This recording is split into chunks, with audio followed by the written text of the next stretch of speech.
Estamos de volta com o Canal Livre, que esta noite recebe o líder do governo na Câmara dos Deputados, Cândido Vaccarezza, e o líder do PSDB no Senado, Álvaro Dias.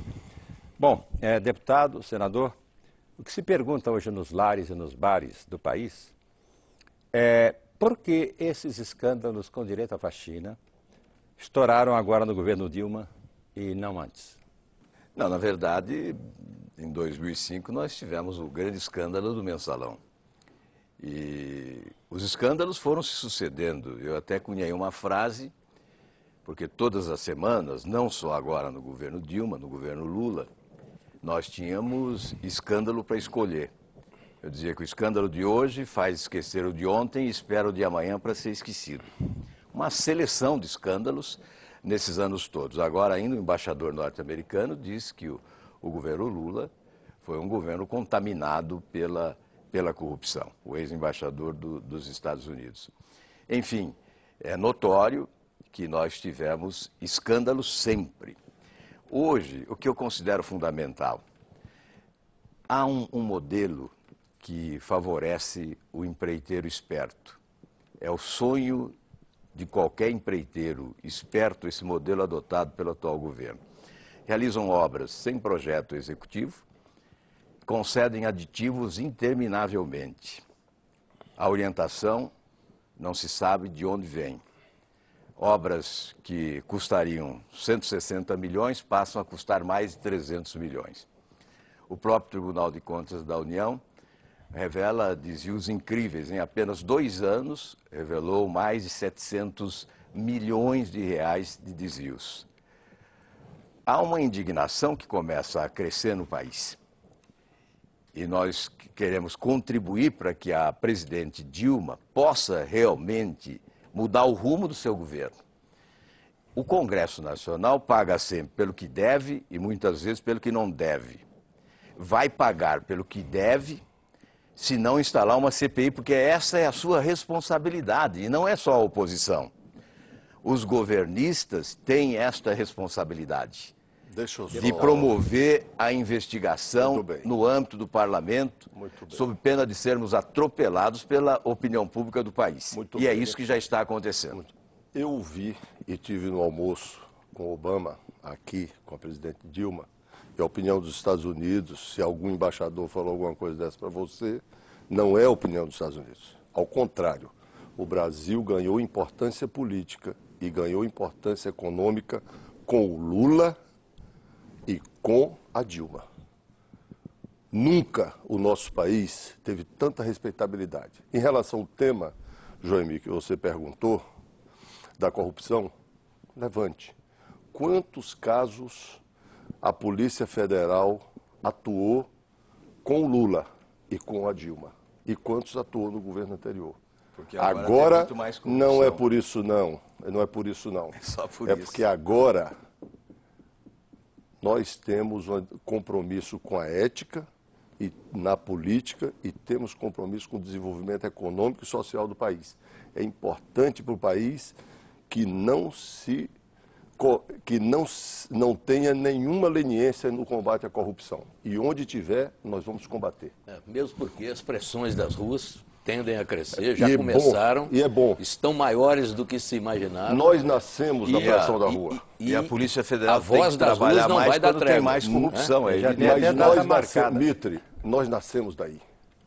Exatamente. Pode ter certeza que o PT tem essa história. Hoje o PT está na vitrine. Pode ter certeza que esses que estão se manifestando, muitos, votaram e vão continuar votando do PT. A vantagem desses movimentos, aliás, é que, por enquanto, pelo menos, são apartidares. Bom, e estão crescendo. Já marcaram, já marcaram o Dia Nacional contra a corrupção. Mas dia isso 20 tem uma grande manifestação. Por enquanto, essa manifestação acredita na faxina. Eu vi umas faixas dizendo, fortalecendo a faxina da presidente. É preciso que essa faxina se mantenha, evidentemente. Como eu te disse, faça uma pesquisa, olhe a pesquisa e veja quem é que a população considera que é o partido mais honesto. As pesquisas estão aí. Mas, deputado, eu queria fazer uma pergunta sobre a emenda 29, que é dinheiro para a saúde. A saúde não pode esperar. A saúde não pode esperar. No primeiro bloco, o senador Álvaro Dias fez uma referência à questão da saúde. Vem aí a votação no dia 28. Essa emenda vai estabelecer os gastos na área de saúde nos 3 poderes. Parece que não há dinheiro suficiente para isso. A presidente já disse várias vezes, se forem votar a emenda 29, que votem também novos recursos. Isso significa o quê? Vem mais imposto aí? Não. O compromisso da presidente é que tenha saúde de qualidade e universal para todos. O que é que está acontecendo no Brasil? Hoje, o governo federal já gasta mais com saúde do que exige a emenda 29. Só para você ter uma ideia, no último ano do governo Lula, foram gastos 62 bilhões com saúde e 0 da CPMF. No último governo deles, foi para a saúde 24 bilhões, sendo que 11 bilhões era da CPMF. Se você tirar 11 bilhões, foram só 13. Este ano, a Dilma vai colocar 71 bilhões na saúde.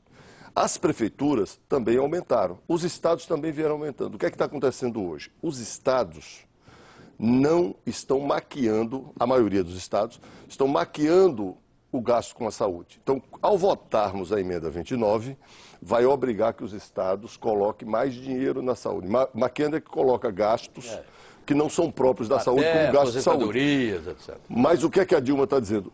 Mesmo depois que nós fizermos isso, nós temos que melhorar a gestão, e a gente já está tomando várias medidas para melhorar a gestão da saúde. A Dilma diz claramente que precisa de mais recursos.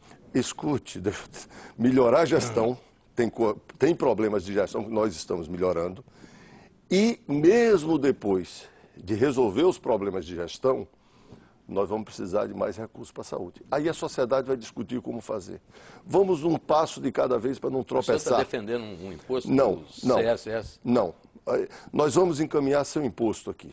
Nós queremos dar os passos. Eu vou te dar um exemplo de gestão. Você sabe que tem vários hospitais que têm convênios ou são de convênios de saúde. Tem convênios com esse grupo de saúde ou são de grupo de saúde. Como é que eles fazem? Baixa complexidade. O paciente entra e aí o convênio paga. Ele precisa de um exame de média complexidade ou ele precisa de uma internação e UTI. Aí a conta vai para o SUS. Eu sei. Você entendeu? O ministro Padilha falou isso aqui. Então, isso é dificílimo de você controlar. Difícil. Vai ter o cartão da saúde. Nós estamos tomando várias medidas de gestão para controlar isso. Uma vez resolvido isso, quanto deve colocar a União, quanto deve colocar os estados, quanto deve colocar o município. Resolvida a gestão, a Constituição nos obriga, e o SUS nos obriga, diferente de outros países, que o cidadão tem que ter um bom atendimento e todos os cidadãos têm que ter, que seja pobre ou que seja rico. Todos têm que ter. Então, a sociedade vai discutir como nós vamos financiar a saúde. Senador vai votar a favor da emenda 29? Eu acho que nós já votamos favoravelmente a emenda 29 no Senado, ela foi aprovada no Senado Federal, é inclusive uma emenda do senador Tião Viana, atual governador. Eu acho incrível essa discussão de buscar uma nova fonte de recursos para sustentar o serviço de saúde pública no Brasil. Aqui mesmo, na Bandeirantes, a presidente Dilma disse que o país vivia prosperidade, ia continuar crescendo e que não havia hipótese de trazer de volta a CPMF ou de criar um outro novo imposto no país. Foi o que ela disse aqui taxativamente. E que ela assumiu o compromisso da reforma tributária para reduzir a carga tributária. O que se vê hoje é uma discussão incrível. A presidente Dilma, eu ouvi uma entrevista em rádio no Nordeste, a televisão reproduziu. Ela diz: o Congresso tem que arrumar uma fonte de custeio para a saúde, porque é demagogia falar em regulamentar a emenda 29 sem uma nova fonte de custeio. Olha, eu acho isso uma afronta à sociedade que já paga imposto demais. Não dá para conversar mais sobre novo imposto, nova fonte de custeio. Afinal, saúde não é um segmento alienígena da administração pública. Por que uma moeda própria para a saúde? Inventaram que para custear a saúde tem que ter uma moeda própria. Tem que ter um imposto específico para custear a saúde. Essa é a discussão. Alguns governadores... Alguns não foi. Quem que inventaram? IPMF foi dia 13 de julho de 93. Depois mudou o nome para CPMF, porque era inconstitucional como imposto. Arrumaram uma forma de driblar a questão da constitucionalidade. Portanto, quem foi o responsável, eu imagino que o PT não consegue esquecer o Fernando Henrique Cardoso. O ministro Jacqueline. O PT não consegue esquecer o Fernando Henrique Cardoso. Devia fazer um pôster dele e colocar em todas as salas petistas do país. Nós temos que discutir o presente. Eu não vi nenhum candidato, nenhum, do Oiapoque ao Chuí, prometendo criar imposto na campanha eleitoral. Eu só ouvi candidato dizendo que não admitia elevar o imposto no país, criar impostos ou aumentar alíquotas. E o governo vem arrecadando cada vez mais, até porque quando a CPMF foi derrubada no dia 13 de dezembro de 2007, já em janeiro, o governo providenciou um aumento da alíquota do IOF em 0,38%, exatamente a alíquota da CPMF, para compensar perdas. E de lá para cá foram tantos os reajustes de alíquota, de PIS, PASEP, COFINS, que elevaram a receita. Neste primeiro semestre, a receita cresceu 17,2% a mais do que no primeiro semestre do ano passado. Nós tivemos já